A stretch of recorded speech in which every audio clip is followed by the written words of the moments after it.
All right, everyone, your daily everything is going to hell in the Middle East update. Israel continues to pound Gaza.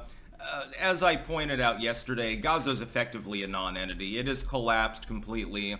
If you have no food, no water, no electricity, 24/7 non-stop strikes by plane and drone, land incursions, Hamas is still digging in, running around, planting IEDs and stuff, you really don't have a Gaza. I mean, the Gaza Strip is small and densely populated to begin with, and half of it has now been largely depopulated. Gaza City, which had hundreds of thousands of people in it, now has about 100,000 people in it. It's a ghost town.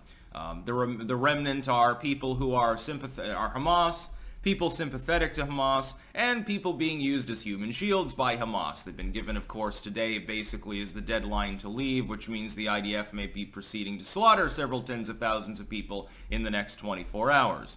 Since there's no electricity or uplink or anything like that, you won't get as many pictures and videos as you did in Hamas's incursion across the other side of the border, by the way. Now Biden has decided to visit. Well, come on, Jack. Things have gotten out of hand. I better go and deliver my diplomatic acumen over in Tel Aviv. Yeah, that's going to work really, really well. I'm sure that Joe Biden will be able to solve the problem over there. No, I think that it'll make it worse. About the only thing that you could do that would be worse than having Joe visit is having Kamala Harris visit. Boy, oh boy, if he had sent Kamala over, say, okay, you're now the Israel-Palestine relations czar as well as the border czar and the AI czar. Have fun. Spend a nice weekend over there in Jerusalem. Then World War III would begin, I suppose. With Joe, it's more like he's going to talk to the Israelis. He's going to predictably say, okay, we got your back. How much money do you need? How many more weapons systems do you need? And stuff like that. And then he's going to come out and he'll make a joint statement and he'll condemn violence and say, well, I really hope that this fighting ends soon. Wink, wink, nudge, nudge. Actually, the shareholders don't want it to end anytime soon. That's why Israel has been given the green light to call it a long war in waiting. It's basically the Raytheon War more than anything else. It's the Lockheed Martin War at this point. And Blinken made that clear a couple of days ago. I talked about that when he came out and said, well, Israel, we urge you to use restraint. We're totally with you. We got your back unequivocally, but we're urging you to use restraint. Meanwhile, they can't even convince Egypt to open up their border to refugees trying to flee Gaza. How many people are drawn up within a half a mile of the border, within a short walk's distance? Probably hundreds of thousands of them. I mean, they don't have anywhere else to go. If their home hasn't been destroyed, it's right in the fire zone. That's the entire northern half of Gaza. The southern half is basically like, you wait down here while we destroy the northern part, then you evacuate north and we're going to destroy that too. It seems like that seems to be, Israel's basic modus operandi here. Again, not taking sides or anything like that, but it is rather lopsided at this point, isn't it? Yes, Hamas butchered a bunch of people, mostly innocent civilians, apparently still has about 200 captives, by the way.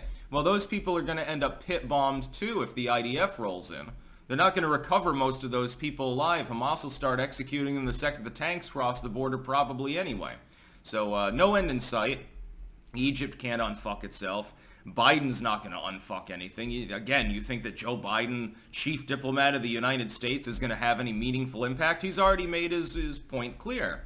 We stand with Israel 100%. Basically, fuck Palestine. Just try to limit the number of civilians you kill and have a good time. That's basically U.S. foreign policy in a nutshell in this region. And has been for some time, and Joe Biden hasn't really changed it much, so why would I think that the outcome of this war is going to be different from the prior wars? Israel blows up a lot of shit. Tens of thousands more people on both sides of the border will die. Most of them will be civilians. Israel eventually will do a ceasefire thing. Gaza will start to be rebuilt. Aid will come in. The refugees will still be internally displaced, and hundreds of thousands of kids will be without, food, basically. They'll be eating clay cakes like those kids in Haiti at some point. They won't have anything else to eat. And the international community will condemn the war and condemn the IDF and condemn Israel. Israel will ignore them. The U.S. will aid Israel. Europe will aid the Palestinians. A lot of that money will go to Hamas. A lot of our money to Israel won't go to humanitarian purposes or rebuilding things Hamas bombed. It'll go towards purchasing more weapon systems mainly. And rinse and repeat. It's almost like we've seen this story before. It's like reading... Imagine that somebody published a book series. Each book is different. But all of the books follow the same basic plot line. The same characters are fundamentally doing the same thing. It's just, instead of this time when they marched on the castle, it had 3 towers instead of 2 towers out in front. Or this time the character's blonde instead of brunette, but they got the same name, they're the same height, they're the same gender, they do the same things. They happen to be the cleric of their party and healing others. It's formulaic, it's the same thing. You'd eventually get bored with a video game title or a bunch of books in a series if they were as formulaic as what's happening right now in the Levant. Egypt shoulders a heavy burden, because they can either open the border and take in hundreds of thousands of people that they're not inclined to take in, or they can keep the border shut, which Israel doesn't really care about, but the United States is gently urging them to take in some refugees, just for a while though. Settle them somewhere in a refugee camp in the Sinai so that they're out of the line of fire. That way it'll be easier for Israel to target things in the Gaza Strip. There'll be less civilians around. Well, they've already evacuated internally within Gaza. I don't see that it makes a huge difference unless the IDF starts bombing down there on a regular basis as well. Right now it seems like they're trying to level Gaza City completely. Like it won't exist anymore. Can I ask a question to the people that are really gung-ho for Israel? It is true that Hamas struck first blow in this particular encounter. And they killed a bunch of people. Most of them were civilians. It's not like they specifically targeted the IDF. No, they rolled into bordering villages and they slaughtered everyone. That's true. How many kids in Palestine have to die before the sword of justice, as you would probably call it, is sated? 5,000? 10,000? We're not even sure about the death total at this point.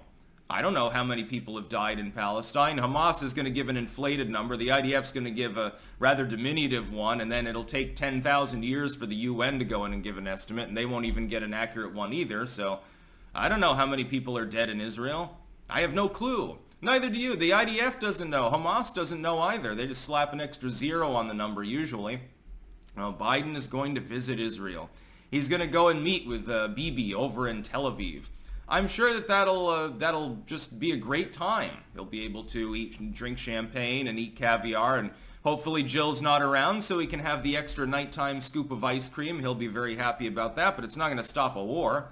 If anything, it would inflame tensions more. By the way, the security concerns involved with having the President of the United States within reasonable proximity to an area that's inflamed with an active shooting war is always logistically hazardous, and as we've seen with Joe Biden, his administration can't really get anything right. So, I mean, you're basically one Hamas gunman at the motorcade away from a major international incident that makes things even worse. And that's assuming that things go wrong. I mean, things will get worse anyway just because Biden is there. Just because the United States very visibly is teaming. Did you see what FBI Director Wray said the other day? And this is from an administration that does not want to admit it. Saying, well, there's a much increased chance of internal terror attacks in the United States because of what's happening over in Palestine. No shit, Sherlock. At least you were willing to admit it. I'm surprised that Biden allowed him to do so. Do you think that sending the President of the United States over to Tel Aviv right now is going to help or hinder that situation, that security concern within the United States proper? Probably hinder it. Considering you have an open border and every single month you're detaining thousands of people that are from that region of the world, I would think that there could be a handful of sleeper agents in the United States. You know, a few people may have come across the largely open border and not been documented in the process. Now we're in the United States working for some cartel or criminal syndicate, but actually they're Hamas or something like that. This is not beyond the realm of possibility. It would be beyond the realm of possibility that none of them were. Just pure statistics, if you took a random sampling of 1 million people in the world and brought them to a country, a few of them are going to be criminals and terrorists anyway.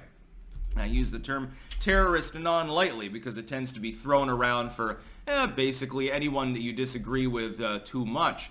But, I mean, God, Biden visiting, I can't imagine, helps the situation. If anything, it'll make it worse. Meanwhile, he'll be near Gaza. Gaza's completely collapsed. Why don't you go up in a hot air balloon and go and see the wreckage for yourself?